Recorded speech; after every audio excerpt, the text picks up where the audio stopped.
दोस्तों, आज की कहानी बहुत ही रोचक कहानी है जिसे कहते हैं बचपन का प्यार।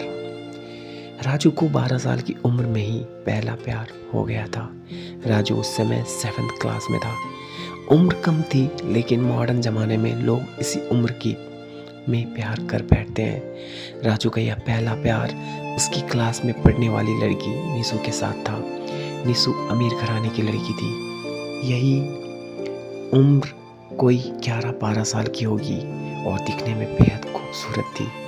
निशु के पापा का बड़ा बिजनेसमैन थे, काम अच्छा था, अच्छे पैसे वाले लोग थे। राजू मन ही मन निशु को दिल दे बैठा था, लेकिन हमेशा कहने से डरता था। राजू के पिता एक स्कूल में अध्यापक थे, उनका परिवार भी सामान्य ही था, इसलिए डर से राजू कभी प्यार का इजहार नहीं करता था। चलो, इस प्यार के बहाने राजू की एक गंदी आदत सुधर गई। वो आए दिन स्कूल ना जाने के नए नए बहाने बनाता था, लेकिन आजकल टाइम से तैयार होकर चुपचाप स्कूल चला जाता। माँ बाप सोचते बच्चा सुधर गया है, लेकिन बेटे का दिल तो कहीं और लग चुका था। समय ऐसे ही बीतता गया, लेकिन राजू की कभी प्यार का इजहार करने की हिम्मत नहीं हुई। बस चोरी छिपे ही निशु को देखा करता था। हाँ, कभी कभी उन दोनों में बात भी होती थी, लेकिन पढ़ाई के टॉपिक पर ही। लेकिन दिल की बात ना कह पाया। समय गुजरा, अब 10वीं पास कर चुके थे, लेकिन चाहत अभी भी दिल में ही दबी हुई थी। आज स्कूल का अंतिम दिन था। राजू मन ही मन उदास था कि शायद अब निशु को शायद ही देख पाएगा, क्योंकि राजू के पिता की इच्छा थी कि 10वीं के बाद बेटे को बड़े शहर में पढ़ाने स्कूल भेजें। स्कूल के अंतिम दिन सारे दोस्त एक दूसरे से प्यार से गले मिल रहे थे, अपनी यादें शेयर कर रहे थे। निशु भी अपनी फ्रेंड्स के साथ काफ़ी खुश थी। आज सब एंजॉय कर रहे थे अंतिम दिन जो था, लेकिन राजू की आंखों में आंसू थे।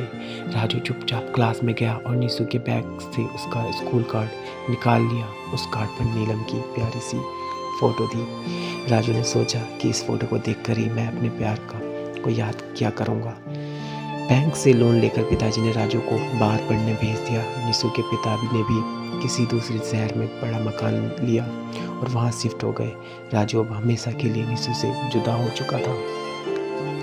समय अपनी रफ्तार से बीतता गया। राजू ने अपनी पढ़ाई की पूरी की और अब एक बड़ी कंपनी में नौकरी भी करने लगा। अच्छी तनख्वाह भी थी, लेकिन ज़िंदगी में एक कमी हमेशा खलती थी, वो थी निशु। लाख कोशिशों के बाद भी वो फिर कभी निशु से नहीं पाया था। घर वालों ने राजू की शादी एक सुंदर लड़की से कर दी और संयोग से उस लड़की का नाम भी निशु ही था। राजू जब भी अपनी पत्नी को निशु का नाम से पुकारता, उसके दिल की धड़कन तेज हो उठती थी। आंखों के आगे बचपन की तस्वीरें उभर आया करती थी। पत्नी को उसने कभी इस बात का एहसास न होने दिया, लेकिन आज भी निशु से सच्चा प्यार करता था। एक दिन राजू कुछ फाइल्स तलाश कर रहा था कि अचानक उसे निशु का वो बचपन का कार्ड मिल गया। उस पर छपे निशु के प्यार से चेहरे को देखकर वो भावुक हो उठा कि तभी पत्नी अंदर आ गई और उसने भी वह फोटो देख ली। पत्नी, यह कौन है? जरा इसकी फ़ोटो मुझे दिखाओ। राजू, अरे कुछ नहीं, ये ऐसे ही बचपन में दोस्त थी। पत्नी, अरे यह तो मेरी ही फ़ोटो है। ये मेरा बचपन का फ़ोटो है। देखो, ये लिखा है मेरे स्कूल का नाम, जहाँ मैं पढ़ती थी। राजू यह सुनकर खुशी से पागल सा हो गया। क्या ये तुम्हारी फ़ोटो है? मैं इस लड़की से बचपन से बहुत प्यार करता हूँ। निशु ने अपने पति को अपनी पर्सनल डायरी दिखाई, जहाँ निशु की कई बचपन की फ़ोटो लगी थी। राजू की पत्नी वास्तव में वही निशु थी जिसे वो बचपन से प्यार करता था। निशु ने राजू को प्यार से उसे गले लगा लिया, क्योंकि वह आज से नहीं बल्कि बचपन से ही उसको चाहता था। राजू ने भगवान का शुक्रिया अदा कर रहा था। इसलिए कहते हैं ना कि प्यार अगर सच्चा हो तो रंग लाता है। यह ठीक वही हुआ राजू और निशु के साथ भी। तो दोस्तों, अगर आपका प्यार सच्चा है और अच्छा है तो ईश्वर भगवान जरूर आपको मिला देते हैं। तो दोस्तों, आपको ये कहानी कैसी लगी प्लीज़ मुझे कमेंट करके ज़रूर बताएं। और हाँ, जाने से पहले अपने इस दोस्त को एक सब्सक्राइब जरूर करके जाएं। मिलते हैं नेक्स्ट वीडियो में।